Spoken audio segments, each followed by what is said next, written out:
In a demented rant, failed former President Donald Trump, civilly liable for sexual assault and convicted on 34 felony counts, says if he wins in November, you will never have to vote again. Not exactly the way that you will inspire confidence that you won't be a dangerous authoritarian autocrat, especially after telling people you do want to be a dictator on day one. Here is Donald Trump begging at this Turning Point action event, just vote for me, and you'll never have to do it again. And again, Christians, get out and vote just this time. You won't have to do it anymore. 4 more years, you know what? It'll be fixed. It'll be fine. You won't have to vote anymore, my beautiful Christians. I love you, Christians. I'm a Christian. I love you. Get out. You got to get out and vote. In 4 years, you don't have to vote again. We'll have it fixed so good you're not. Now, before we even get to this, it sounds like Trump says, I'm not a Christian, even though he has claimed to be a Christian since he entered politics. I'm going to play it back one more time because there's some controversy as to whether he says, I'm not a Christian, or whether he's saying I am a Christian, but glitches. So let's see if we can figure it out. You won't have to vote anymore, my beautiful Christians. I love you, Christians. I'm a Christian. I don't know what he's saying there. It seems like he's saying I'm not Christian, but he does that glitch where it's sometimes it's almost like a short circuit and some syllable gets either removed or added extraneously. If Trump is saying I am not a Christian, if that's actually what he is saying here, that is very different than what he's been telling voters for a very, very long time. But the critical part here, of course, is that he told us he would be a dictator on day one. He said the Constitution can be suspended or terminated, parts or all, as necessary. And then he's doubling down and saying, if you vote for me this time, this is all the voting that's going to be necessary. He has made it clear he will go full authoritarian if he wins re-election. Now, if you ask the MAGAs, if you see what Chris Sununu, or who else was it that I saw laughing about this? I don't remember what other Republicans, they were asked about it. They basically just laugh it off and they go, oh, that's more of Trump being Trump. The reason the campaign was framed as a threat to democracy isn't because that incites violence against Trump, even though Republicans say a Republican shot Trump because the left says it's a threat to democracy. Makes no sense. The reason we've been saying there is a threat to democracy here is because there is objectively a threat to democracy here. He talks to his beautiful Christians and he says, you won't have to vote again.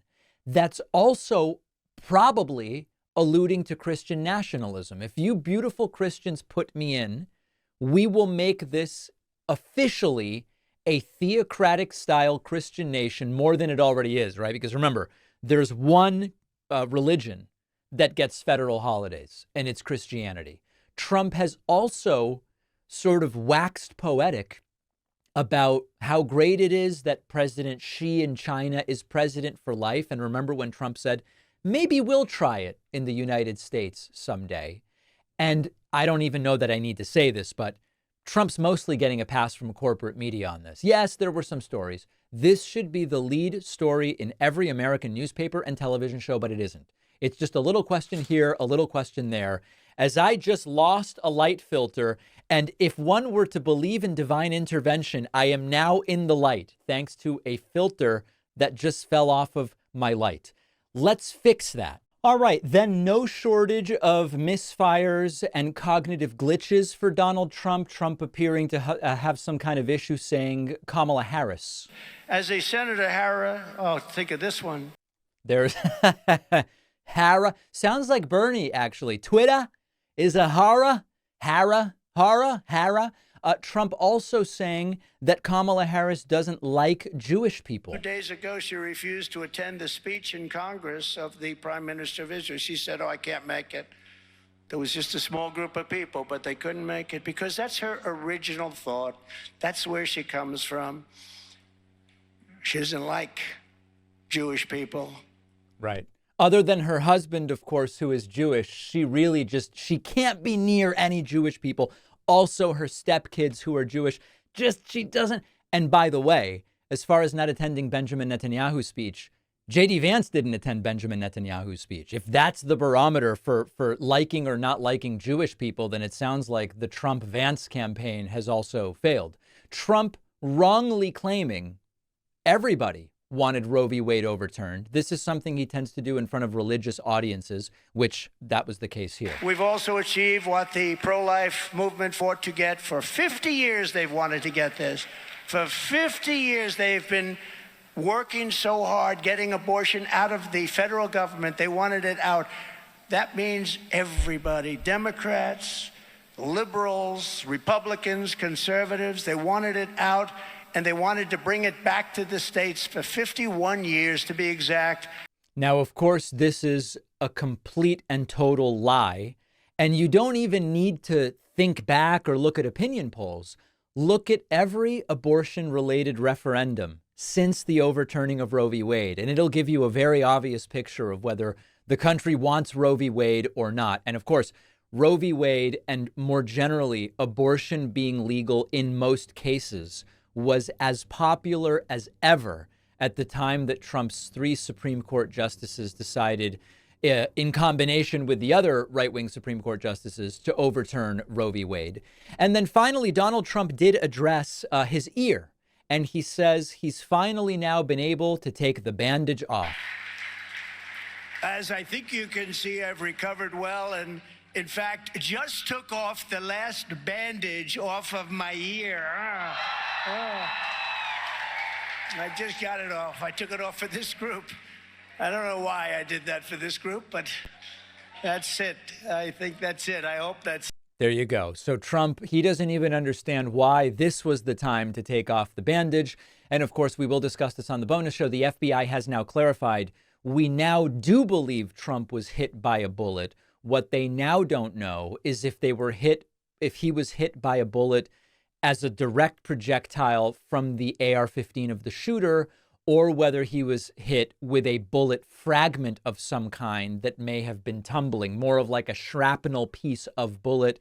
That's now the question. But Trump, and I'm not kidding, I'm glad he has recovered, because I don't want to defeat this guy with bullets. I do want to defeat him with votes. Let's now go to St. Cloud, Minnesota.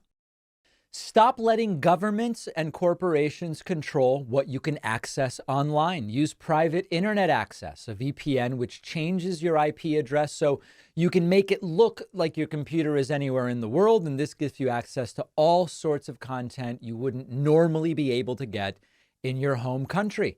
Our sponsor, Private Internet Access, is the only VPN fully optimized for streaming and large file sharing, and it is the only VPN to demonstrate legally and technologically they do not record your internet activity. With Private Internet Access, I can watch Argentinian soccer matches not normally available in the United States. I can watch a whole bunch of great shows on the UK and Australian versions of Netflix and Hulu. Imagine turning on your Netflix and having hundreds of new big name shows you can watch. You can use it on all of your devices with just a single account, including your TV. Private Internet Access is so easy. Your great grandmother could use it. You just download it and click one button to turn it on. That is it. Get Private Internet Access for 83% off. That's just $203 a month plus 4 extra months for free. Go to piavpn.com/Pacman. The link is down below.